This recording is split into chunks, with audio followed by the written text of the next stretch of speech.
ചോറിനൊപ്പം കഴിക്കാൻ പറ്റിയിട്ടുള്ള നല്ല അടിപൊളി കോവയ്ക്ക മസാല ഫ്രൈ ഉണ്ടാക്കിയെടുത്താലോ.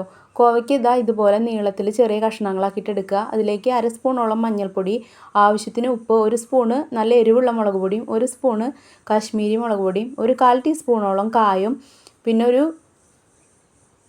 ഒരു സ്പൂണോളം നാരങ്ങ നീരും, ബാക്കി കുറച്ച് വെളിച്ചെണ്ണയും കൂടി ചേർത്തിട്ട് ഈ മസാല നമ്മുടെ കോവയ്ക്കയിൽ നല്ല പോലെ ഒന്ന് തേച്ച് ഒരു 15 മിനിറ്റ് നേരം മാറ്റി വയ്ക്കുക. അത് കഴിഞ്ഞൊരു ചട്ടി ചൂടാക്കിയിട്ട് വെളിച്ചെണ്ണ ഒഴിച്ചു കൊടുക്കുക. അതിലേക്ക് പെരിഞ്ജീരകം ഒരു 1/4 സ്പൂണും, പിന്നെ നമ്മുടെ തേങ്ങ കൊത്തിയെടുത്തതാണ് അതും, ഒരു പിടിയോളം വെളുത്തുള്ളി നീളത്തിൽ അരിഞ്ഞതും കൂടിയിട്ട് ഒന്ന് ഫ്രൈ ചെയ്തിട്ടെടുക്കുക. അതിലേക്ക് കുറച്ച് കറിവേപ്പിലയും കൂടി ചേർത്ത് കൊടുക്കണം.